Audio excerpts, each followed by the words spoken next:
ఇంకా మన ఛానల్ని సబ్స్క్రైబ్ చేసేసుకోలేదు, ఫస్ట్ అయితే సబ్స్క్రైబ్ చేసుకోండి. నిన్నటి ఎపిసోడ్ అది చూసారా?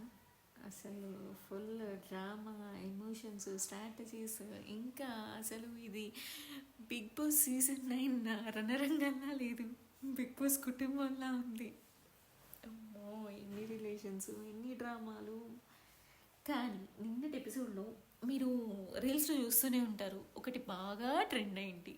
ఏం ట్రెండ్ అయింది అని అంటే, కళ్యాణ్ తనుజకి ప్రపోజ్ చేస్తాడు. చాలా నాగ్గా ప్రపోజ్ చేస్తాడు.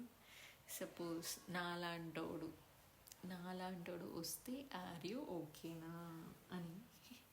తనేజ అయితే డైరెక్ట్గానే రిజెక్ట్ చేసింది. అసలు చైల్డ్ అనేది అందుకే నిన్ను అని చెప్పేసి డైరెక్ట్గానే రిజెక్ట్ చేసేసింది. కానీ ఎవరు ఎక్స్పెక్ట్ చేసి ఉండరు అంత సడన్గా వచ్చి ప్రపోజ్ చేస్తాడు అని చెప్పేసి. ఎప్పుడు తను కామ్గా తన గేమ్స్ తను ఆడుకుంటూ ఓదార్చుకుంటూ అందరినీ ఎవరెవరైతే ఏడుస్తున్నారో వాళ్ళందరినీ ఓదార్చుకుంటూ వెళ్ళేవాడు. కానీ తనూజాకి డైరెక్ట్గా వెళ్ళి ఇలా ప్రపోజ్ చేస్తాడు అని చెప్పేసి ఎవరు అయితే ఎక్స్పెక్ట్ చేయలేదు. ఆటగాడే. సో నిన్న కూడా బిగ్ బాస్ పెట్టిన టాస్క్లు కూడా చాలా ఇంట్రెస్టింగ్గా ఉంది.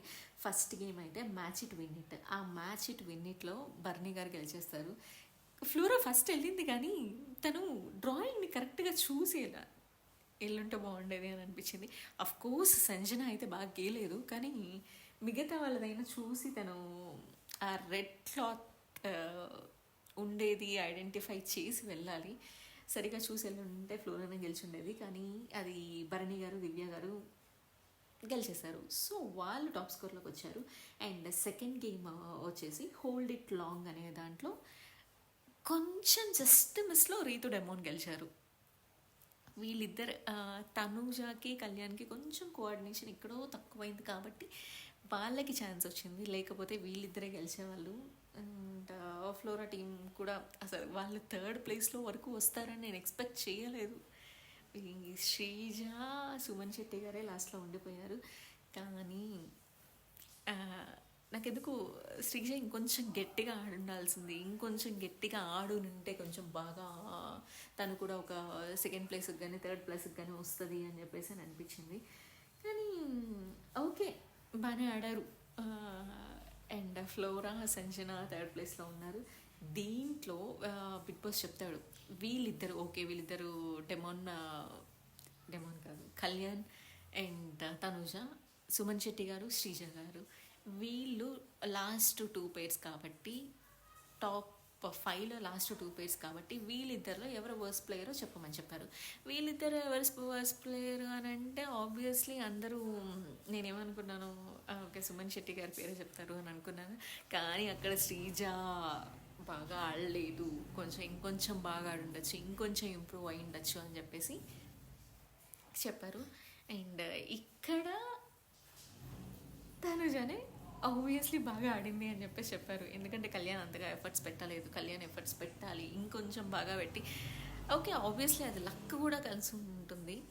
కానీ మీరేమనుకుంటున్నారో కమెంట్ సెక్షన్లో అయితే మెన్షన్ చేయండి. దీని గురించి శ్రీజ అని వర్స్ట్ ప్లేయర్ అని చెప్పినందుకు దివ్యతో పెద్ద గొడవే వేసుకుంది. వాళ్ళకి ఫస్ట్ నుంచే పడదు, మళ్ళీ అందులో ఇవన్నీ చెప్పేసరికి ఇదే నామినేషన్స్ అనుకుంది, ఇంకేమైనా అనుకుంటుందో పెద్ద గొడవే వేసుకునింది. కానీ ఈ వారం అయితే నేను అనుకుంటున్నాను ఈ ఫ్లోరా కానీ శ్రీజ కానీ ఎలిమినేట్ అయిపోతారు అని చెప్పేసి. ఫ్లోరా ఎందుకు ఎలిమినేట్ అవుతుంది అని అంటే, తనకి ఫస్ట్ వచ్చి లాంగ్వేజ్ బ్యారియర్, ఇంకోటి వచ్చి గేమ్స్ బాగా ఆడుతుంది కానీ తన పాయింట్స్ని కరెక్ట్గా పెట్టలేకపోతుంది, తన పాయింట్స్ని కరెక్ట్గా కమ్యూనికేట్ చేయలేకపోతుంది. కానీ తను నిజంగా హానెస్ట్గా ఉంటుంది, తన పని తను చూసుకుంటుంది, తను ఎవరైనా అడిగితే హెల్ప్ చేస్తుంది. వచ్చి రాని లాంగ్వేజ్లో పాపం కష్టపడుతుందని చెప్పాలి. మిగతా అంతా నాకు ఫ్లోరా అంటే ఇష్టమే, కానీ శ్రీజ ఉన్న దాంట్లో, లేని దాంట్లో, ఇంకా అయిన దాంట్లో, కాని దాంట్లో అన్నిట్లో దూరుతుంది. ఈ వారం అయితే పక్కా డబల్ ఎలిమినేషన్ ఉండొచ్చు. అండ్ వైల్డ్ కార్డ్స్ ఎంట్రీ కూడా ఇవ్వబోతున్నారు. సో మొత్తానికి ఈ వారం చాలా ఎంటర్టైనింగ్గా ఉంది హౌస్. ఈ కుటుంబం ఎంతవరకు సాగుతుందో, ఈ కుటుంబాన్ని ఇంకెవరైనా విడదీస్తారో లేదో అనేది మనం వేచి చూడాలి. టటా మన అప్డేట్స్ కోసం వేచి చూస్తూ ఉండండి. Stay tune for more updates.